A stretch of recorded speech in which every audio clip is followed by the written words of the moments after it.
खेले भतारे रोजे से जिया पठेला खेली पेला पेली बाहरे तारा बहनी के गाड़ी में सकल बलमुआ के लंड पेलो। वाह बहुत अच्छा।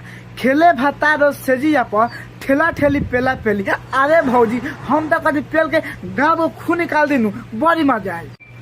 तका हाल बा भाई। तो आज हम फिर से बात कर ले बानी भोजपुरी गाना क्या तो नहीं बता दी भाई लोगन कि वीडियो में नू बहुते मजा आई। तो ऐसे कहते भाई लोग वीडियो नू जल्दी से के लास्ट देखम तबे मजा आई। तो वीडियो बना के बस एक ही मकसद बा, आप सभी को दिल से हंसाने के लिए, ना किसी के दिल को ठेस देने के लिए। तो वीडियो देखम जा, आज देखला के बाद में भूल जाम जा। तो बिना कोनो लहसुन के नू आज के बकचोदी स्टार्ट करते।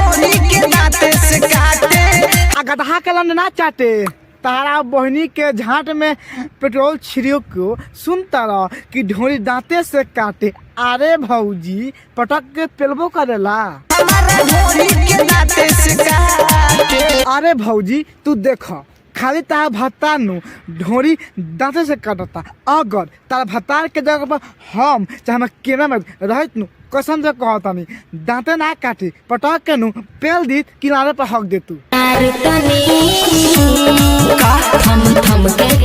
बाहरे तारा बहनी के गाड़ी में कछुआ के लंड पेलो। वाह बहुत अच्छा। भतार तनी थम थम थम थम के करी। अरे भौजी इ थम थम थम थम के करे वाला सामान ना हो। सोचे बहन चो घबरा गए। फिर से लगाओ।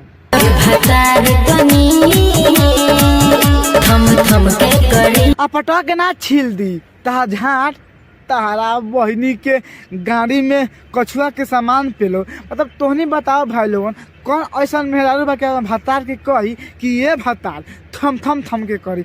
अरे भौजी तो पता बा थम थम थम थम के करे के मतलब ये आनू कि धीरे धीरे करे खातिर। तो तू देखा बहन चल गवा तो रे समझा एक बार फिर से। देखा तारा भोजा भौसरी वाला के कैसे भौजी के ढोरी में ऐसे से कह के कस के दबावता। अरे भैया भौसरी वाला भौजी के पटा के पेल ना दे कि तो मन के श्रद्धा पूर जाओ। ताहार बहिन चोदो कहीं का भाग यहाँ से। ए भाई लोगन तो सच बताइए लोगन कि वीडियो देखला के बाद में तो का विचार बा ना तू बताओ लोगन।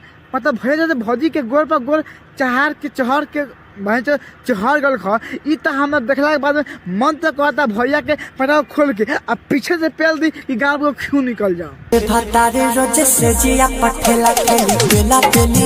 बाहरे तारा बहनी के गाड़ी में जेसीपी के लंड पेलो। वाह बहुत अच्छा। सुनता रहा भाई लोग भौजी का नाम कि खेले भतार सेजिया पर ठेला ठेली अब पेला पेली। अरे तोर बहिन चोदो लाड़ चटाबू।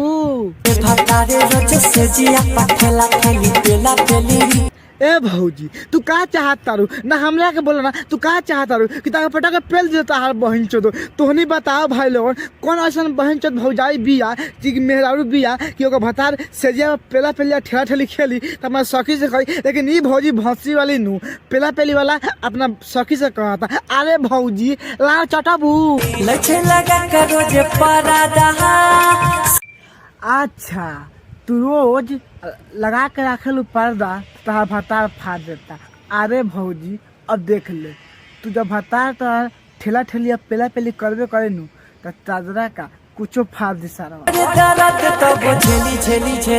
बाहरे तारा बहनी के गाड़ी में गधा के सामान पेलो। सुन तारा भाई लोग कैसे भौजी कहतिया कि दर्द होके फिर भी हम झेली। अरे भौजी जब मरवाए के मतलब बहन चो फिर से लगाओ रे। खेले भतारे रोजे से जिया पठेला खेली पेला पेली। बाहरे तारा बहनी के गाड़ी में जुआट पेलो। वाह बहुत अच्छा। खेले भतार सेजिया पर ठेला ठेली पेला पेली। अरे भौजी भौसरी वाली तो तोर भतार वाले अब ठेला ठेली खेले तब पेला पेली वाली खेले। ओ समय कोनो मतलब नहीं की। लेकिन फिर से कहबे नू कि खेले भतार पेला पेलिया ठेला ठेली पटा के पेल देम कि लाने पर हक देम। का कहता रू कि काश ऐसा होगा। अरे भौजी तार कहे के मतलब का बाहो कि अगर तारा दूधू को भत्ता रही तो दूधू पे पेली तनी खोल के बताओ समझ नहीं कि दो दिल होती सीने में। अच्छा दो दिल होती सीने में। अरे भौजी देख ई हाथ के चमकाई, कितना हाथ हमारा मस्त लगता। गलती से अगर तो दोनों बम पर हाथ चल रही तो कसम कहते बिना फोड़ले ना आई, काहे कि हाथ के चमकाई देखे तुम्हारे आई चल जाए तू कबे हाँ छू आ दाबा कस के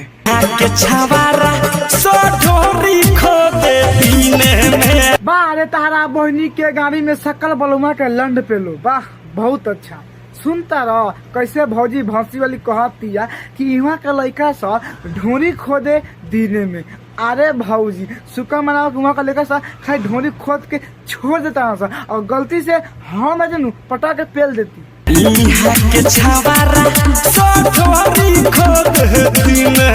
पटा के ना पेल देवलन सा। तारा बहनी के झाट में आग लगाओ मतलब इहाँ के लड़का सा ए भौजी उहाँ का लड़का सा ना हर जगह लड़का के नू मन रहा ढोरी खोदे के, लेकिन हर जगह तू ना खोदवालू। ऐसे कहबू तो चली, लेकिन ई मत कह कि वहाँ का लड़का सा ढोरी खोदे दीने में। भाई लोग तो नहीं बताओ ई भौजी कैसन बिया कि अपन ढोरी खोदवावती है। अरे भौजी हमरा से कह ना हम चाट लेम।